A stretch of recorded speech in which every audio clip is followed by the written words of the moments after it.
Random forest classifier इन practical session.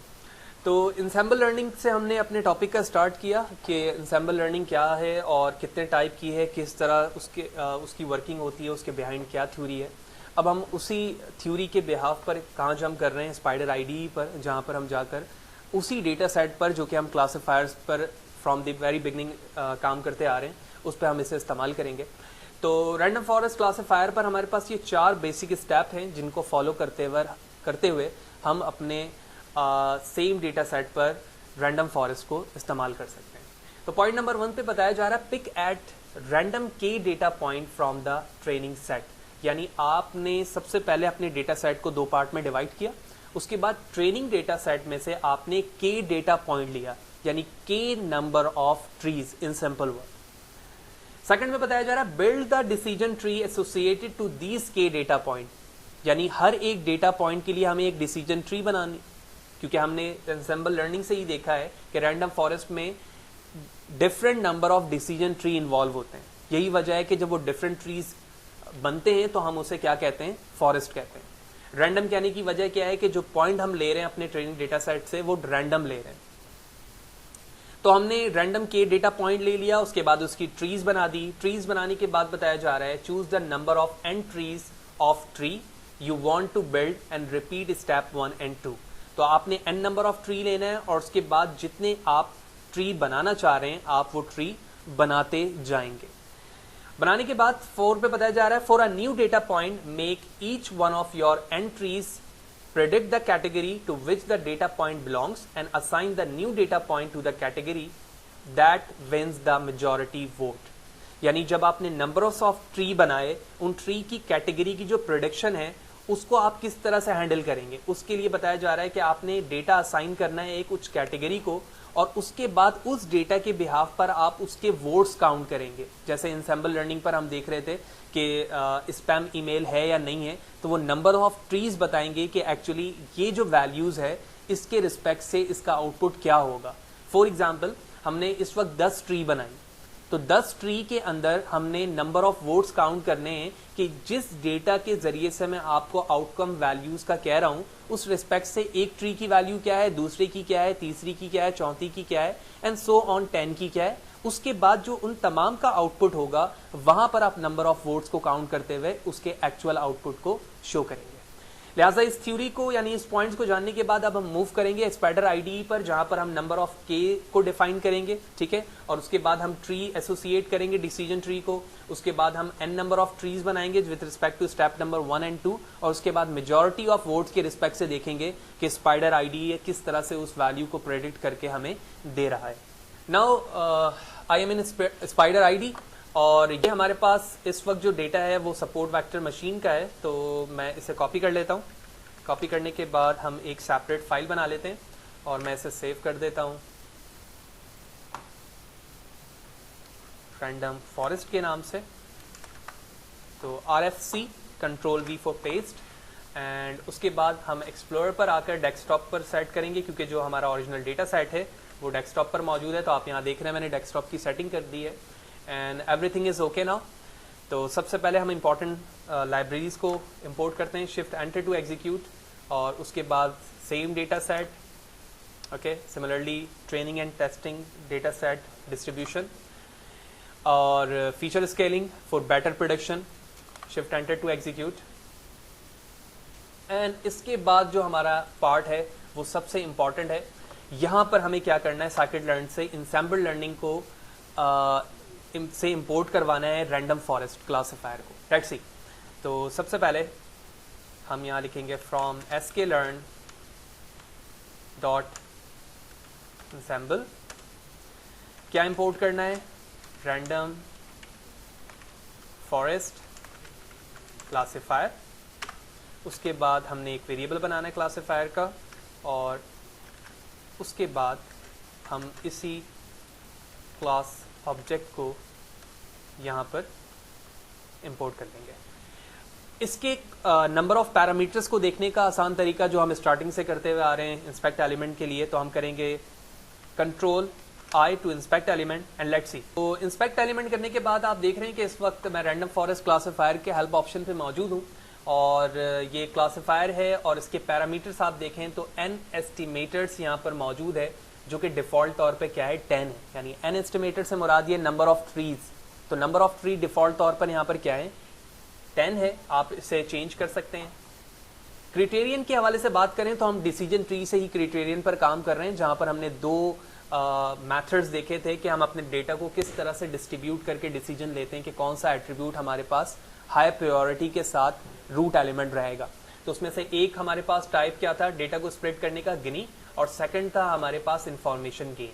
ठीक है, तो यही दो इंपॉर्टेंट हमारे पास पैरामीटर हैं जो हम इस्तेमाल करेंगे इंक्लूडिंग रैंडम स्टेट। तो लेट्स सी, तो n एस्टिमेटेड को मैंने यहाँ से कॉपी किया और उसके बाद हम अपने क्लासिफायर पर आए, मैंने यहाँ पेस्ट किया और इसे मैंने वैल्यू दे दी वही डिफ़ॉल्ट जो कि वहाँ पर मौजूद थी। आप इसे चेंज भी कर सकते हैं, मैंने इस वक्त 10 दी।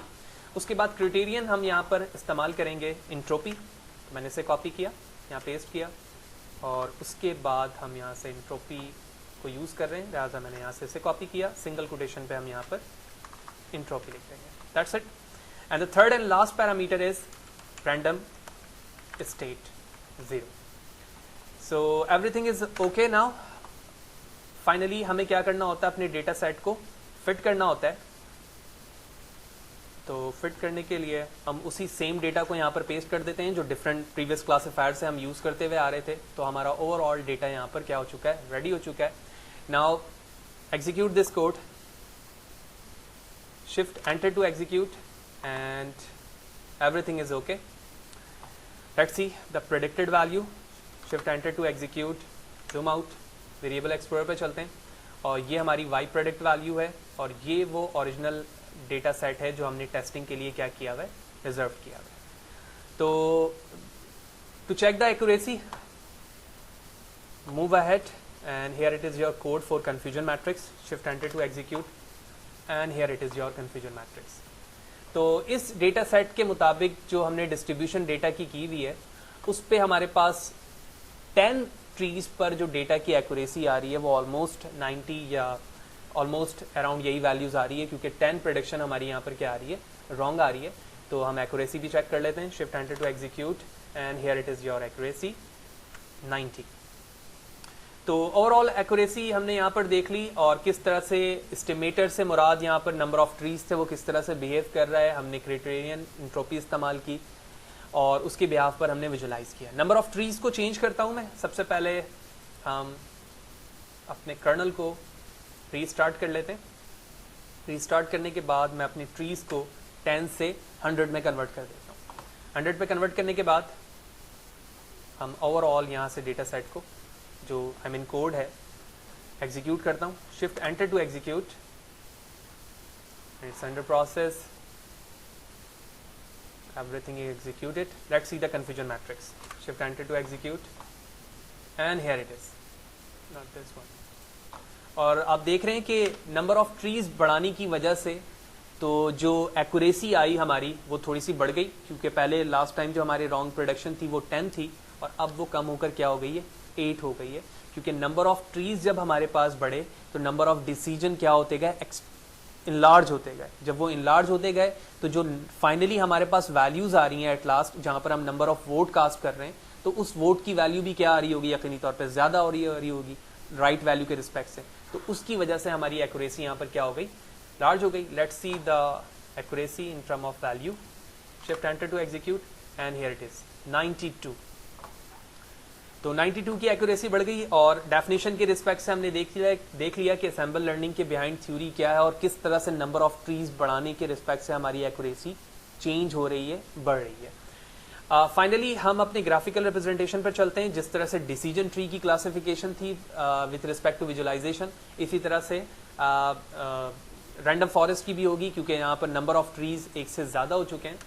तो हम यहाँ पर लिख देते हैं random forest classifier, same term for testing data and training. Let's see.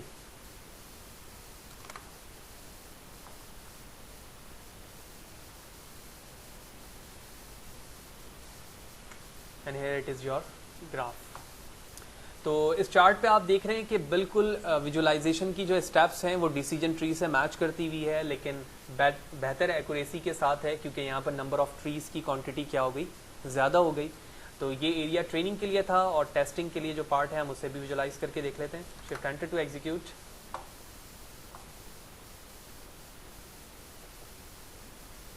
And here it is.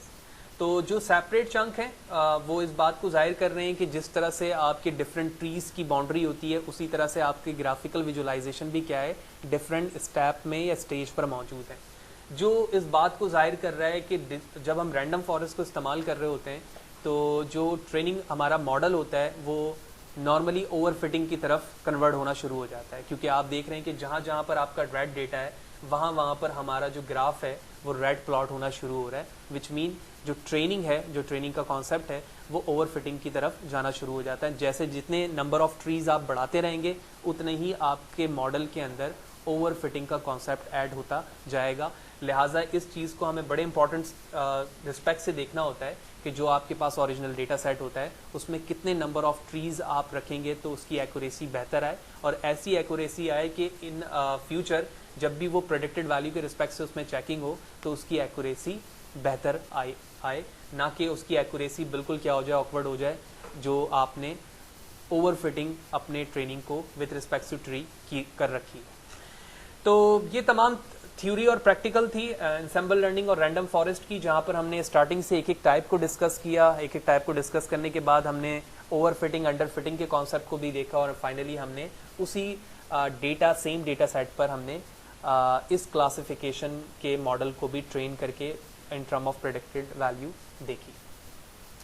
तो यहाँ पर हमारा सुपरवाइज लर्निंग का कॉन्सेप्ट एंड होता है, जहाँ पर हमने रिग्रेशन और क्लासिफिकेशन को डिस्कस किया। ठीक है, अब हम अपकमिंग सेशन पे जब जाएंगे तो वहाँ पर डिस्कस करेंगे कि एक्चुअली अनसुपरवाइज लर्निंग क्या चीज़ है, और वहाँ पर किस तरह से अनसुपरवाइज लर्निंग के बिहाफ पर हम अपनी मशीन को ट्रेन करते हैं, क्या एल्गोरिथम है, कैसे काम करते हैं, वो तमाम चीज़ें हम अपकमिंग सेशन पे डिस्कस करेंगे।